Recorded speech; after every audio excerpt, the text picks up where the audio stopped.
Hello everyone, welcome back to my channel Anushree creation and lifestyle. তোমরা সবাই কেমন আছো? আশা করছি তোমরা খুব ভালো আছো, আমিও ভালো আছি। তো চলে এসেছি নিউ একটা অ্যানাদার ব্লগ নিয়ে। তো আজ যাচ্ছি পূর্ব মেদিনীপুর জেলার বিখ্যাত মনসা মন্দিরে। তো এটা মাদপুরে অবস্থিত, ভীষণই জাগ্রত মা। তো সেখানেই যাচ্ছি আমরা বাড়ির সবাই। আর দেখো চারিদিকে কেমন কুয়াশা রয়েছে।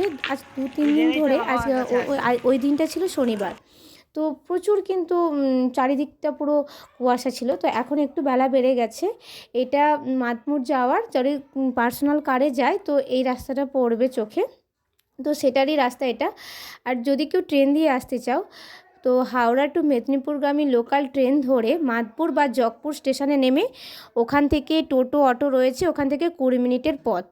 তো ওখান থেকে এলেই পুরো মন্দিরের সামনে নাম করিয়ে দেয়। তো দেখো আমরা কারটা পার্কিং করার পর আমরা চলে এসেছি মন্দিরের সামনে। চারিদিকটা দেখছি পুরো মাঠ আর মাঠ। আর এই ঠাকুর মন্দিরটা একদম পুরো মাঠের মাঝখানে, চারিদিকে পুরো মাঠ।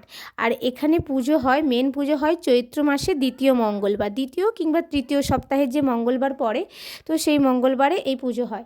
আর এই নতুন হয়েছে এই পুকুরটা, চারিদিকে দেখো ব্যারিকেড দিয়ে ঘিরে দিয়েছে। কেন বলো তো, যখন পুজোর সময়টাতে না এখানে প্রচুর মানুষের ভিড় হয়, প্রচুর মানসিকী পাঠা বলি হয়, মানে এমন পাঠা কাটা হয়, এত মানসিকী পাঠা পড়ে আর কি।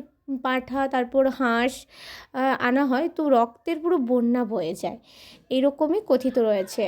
তো অনেক দূর দূর থেকেই মানুষ এখানে আসেন। তোমাদেরই যদি কখনো সুযোগ হয় অবশ্যই একবার এসো আর মায়ের দর্শন করে যেও। তো দেখো আমরা যাচ্ছি, অনেকটা মাঠ, তো মন্দিরটা একদম মাঠের অনেকটা, যেহেতু এলাকা জুড়ে চারিদিকে পুরো মাঠ আর মাঠ, তাই যেতে অনেকটা সময় লাগছে। তাই মাঠ দিয়ে আমরা এখন যাচ্ছি। তো চলো ভিডিওটা কন্টিনিউ দেখতে থাকো, আশা করছি তোমাদেরও ভীষণ ভালো লাগবে। তো এখানে একটা ব্যাপার, এখানে কোনো পার্টিকুলার কিন্তু প্রসাদের ডালই হয় না। তো এখানে যে যেরকমভাবে জিনিস নেবে সেরকমভাবেই দামটা হয়, 100, কারো 200, কারো 50, যে যেরকম। তো এই জন্য আমরা বাড়ি থেকে দুধ, ফুল বা পান সুপারি এইসব, আলতা সিঁদুর, ধূপ এইসব যদি বাড়ি থেকে নিয়ে যাওয়া হয় তাহলে কি বলো তো, তোমারই সুবিধে। আর সব জায়গাতে পুজো মানে একটু ওরা লাভ রাখে, সেটা কোনো ব্যাপার নয়, কিন্তু তোমরা তোমাদের সুবিধা মতো নিয়ে যেতে পারো। ফল টল বা এখানে সবই পাওয়া যায়, ওরা নিজের থেকে টাকা দেয়।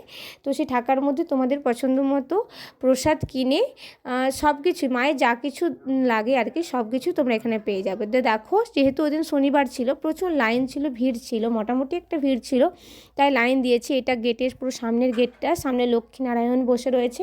আর মন্দিরের চারিদিকটাতে ওই মনসা মঙ্গল বা বেহুলা লক্ষ্মীন্দরের যে কাহিনী সেটাই ফুটিয়ে তুলেছে। আর এই দেখো এখানে মনসা মা রয়েছে, ব্রাহ্মণও রয়েছে, তোমরা ব্রাহ্মণ দ্বারাও পুজো করতে পারো, কিন্তু এখানে একটা মেন আকর্ষণীয় ব্যাপার, তোমার নিজের পুজো নিজেকেই দিতে হয়। আর দেখো মন্দিরের মাঝখানটা কিন্তু খোলা, চারিদিকে পাঁচিলের মতো কাজ করা কারুকার্য, কিন্তু মায়ের মন্দিরের যে মাঝখানটা পুরো খোলা। আর এই যে দেখছো সিঁড়ি দিয়ে ওপরে, ওইখানে মেন মা রয়েছেন, ওখানে একটা সাপের ঢিপি আর দুটো মা রয়েছে আর কি, মূর্তি। তো তারপর মনসা মায়েরও মূর্তি রয়েছে, তোমরা সেখানেও গিয়ে পুজো দিতে পারো। তো এটা মন্দিরের পুরো একদম ভেতরটা, আমি সেটাই তোমাদের সাথে একটু শেয়ার করছি। তো এরপর দেখো এখানে অনেক মনসা মায়ের মূর্তিও রয়েছে, এখানে আলতা সিঁদুর পরানো যায়। আর যদি মায়ের যে পঞ্চামৃত তোমরা যদি নিয়ে আসতে পারো সেটারও ব্যবস্থা রয়েছে। আর এখানে অনেক কিন্তু মূর্তি, এগুলো প্রতিষ্ঠা বা অনেকে মানসিকীও দিয়ে যায়।